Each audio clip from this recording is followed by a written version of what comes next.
Gramado Notícias. Oferecimento Sicredi, onde o dinheiro rende um mundo melhor. Sempre bom. Qualidade e economia todo dia. E Gramado Clínica de Olhos. Olá, boa noite. Veja na edição de hoje. Casos de Covid caem pela segunda semana consecutiva. Retomado abastecimento de água na Serra Grande. Um alerta para a importância do aleitamento materno. Decacau anuncia abertura de fábrica de 12 milhões de reais. E uma entrevista com o promotor Max Roberto Guazelli. Ele fala sobre o novo plano diretor de Gramado. Confira depois do intervalo.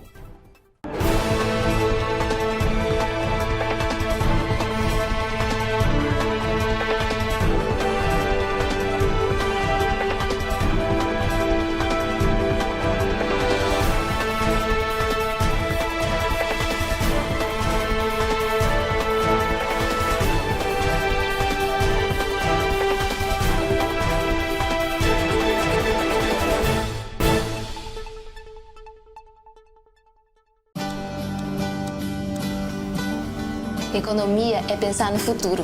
Agora eu vendo online para seguir juntando dinheiro. Se eu não soubesse planejar, como eu garantiria o futuro dos meus filhos? A gente que é do campo está acostumado com os tempos de incerteza. A melhor coisa que eu fiz foi ter guardado um dinheiro da minha última colheita. Foi dica desse meu parceiro aqui, ó. Numa hora dessas, é bom poder contar com um parceiro de verdade. Vamos planejar as suas conquistas? Invista com o Sicredi. A gente dá valor para o seu futuro.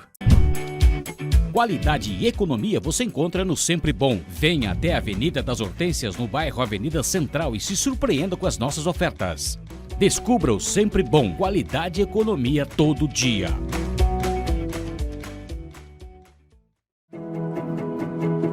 Desde 1975, a Gramado Clínica de Olhos trabalha com medicina de olhos, recebendo a todos com uma família de colaboradores focados e apaixonados pelo trabalho. Unindo tecnologia e conhecimento médico atualizado, a Gramado Clínica de Olhos realiza consultas, exames e cirurgias com excelência.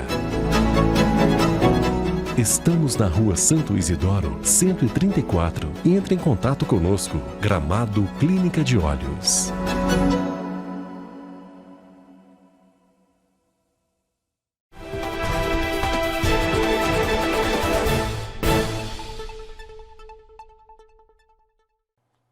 Boa notícia! Casos de Covid caem pela segunda semana consecutiva. De acordo com a Secretaria da Saúde, foram detectados 55 novos casos entre os dias 25 de julho e 1º de agosto. Durante a semana, 65 pessoas se recuperaram da doença e 48 estão em isolamento. A novidade é que uma pessoa está hospitalizada em decorrência da Covid-19, fato que não vinha sendo registrado nas últimas semanas. Desde o início da pandemia, 15.823 casos foram confirmados no município e 160 pessoas morreram em decorrência da doença. Retomado o abastecimento de água em propriedade rural. A falta de água na propriedade rural da Serra Grande, que cria 800 chinchilas, foi resolvida.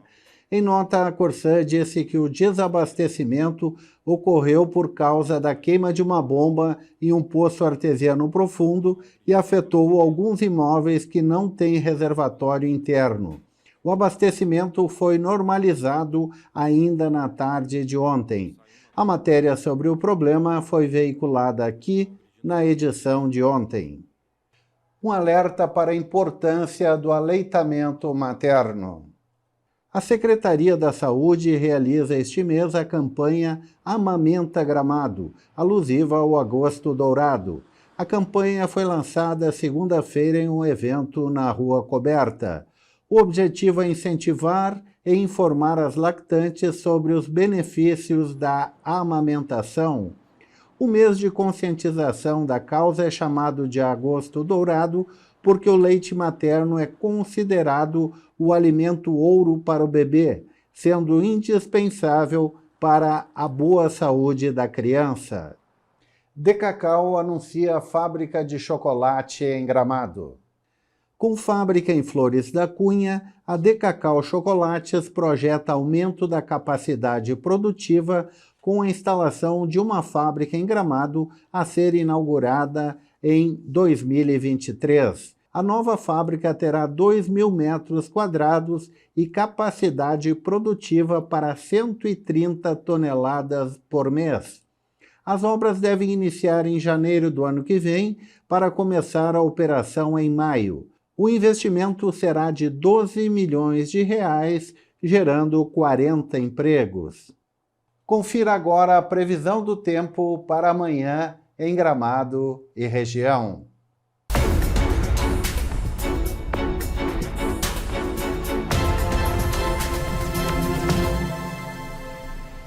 A frente quente deve se converter em frente fria ao avançar pelo Rio Grande do Sul no decorrer desta quinta-feira. O estado amanhã terá muitas nuvens, mas o sol chega a aparecer com vento norte e ar quente no norte e no nordeste gaúcho antes da virada do tempo. Com o avanço da frente, a chuva será generalizada. A atuação de uma área de baixa pressão sobre o território gaúcho reforça o risco de temporais isolados. A chuva deve chegar a Gramado no início da noite. As temperaturas ficarão entre 11 e 21 graus. E agora a entrevista do dia. E meu convidado hoje é o promotor de justiça Max Roberto Guazelli. Doutor, prazer em tê-lo no programa. Prazer é todo meu, Miron. Gostaria de falar hoje sobre o plano diretor. O senhor acompanha desde o início, já há muito tempo, a alteração do plano diretor. Como o senhor avalia o atual estágio, historiando de onde ele veio? Bom, o plano diretor, Miron, ele foi construído por uma comissão do plano diretor, e, segundo eles, foi um trabalho de 3 anos, é um trabalho de fôlego, estudando com várias plantas e tabelas urbanísticas, além do texto do projeto de lei, não só a zona urbana, mas também a zona rural de Gramado, e com propostas, alterações de índices construtivos.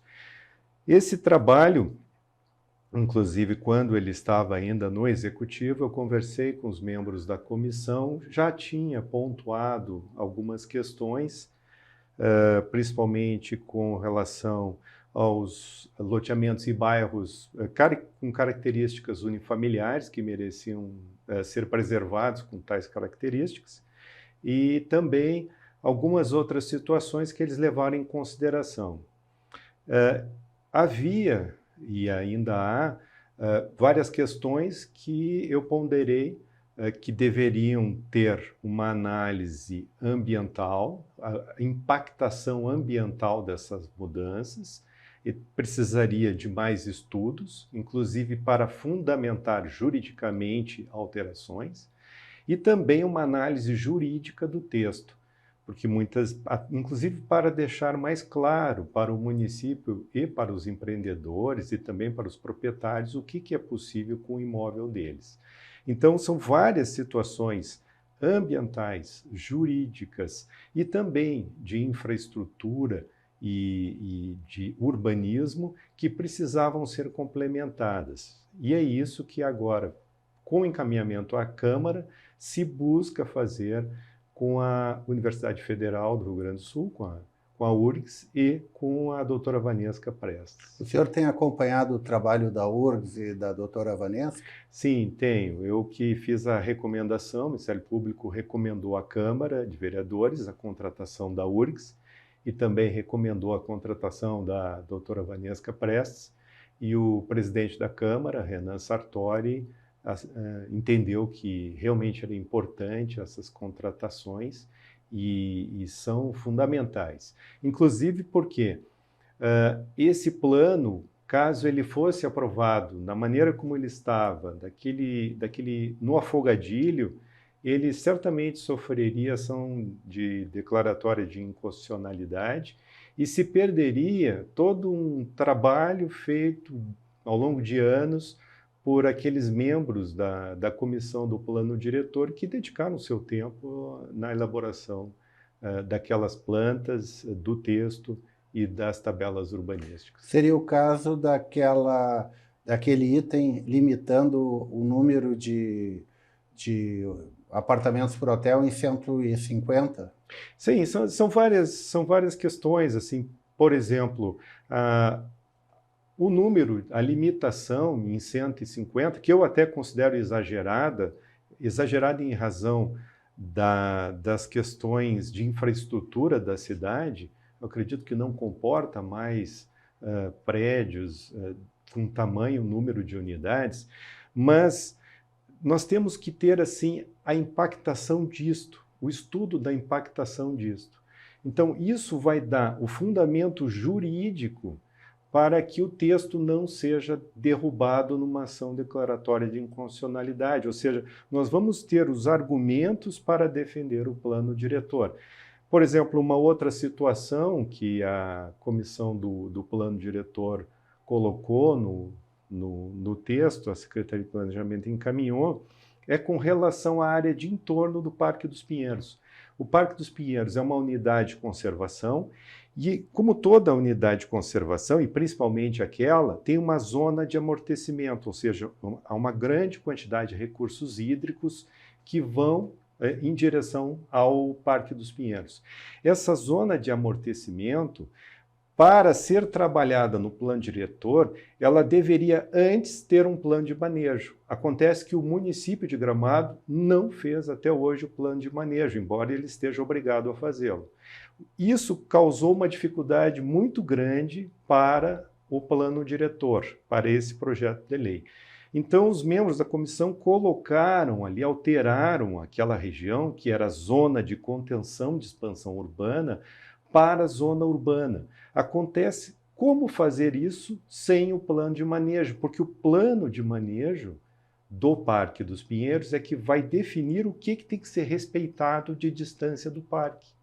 Então, se nós não temos esses dados, dificulta muito fazer o plano diretor naquela área. Ampliação da zona rural. É verdade que no atual plano aumenta em 30% para a área urbana? Eu acredito que ele aumenta mais de 30%.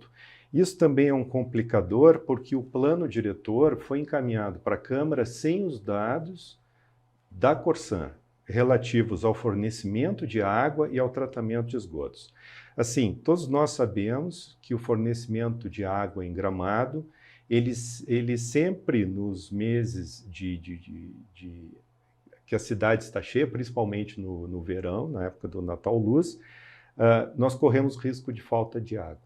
Então, nós aumentando o índice construtivo e ampliando a zona urbana nesse número, nesse montante, nós não corremos o risco de termos uma falta d'água ali adiante.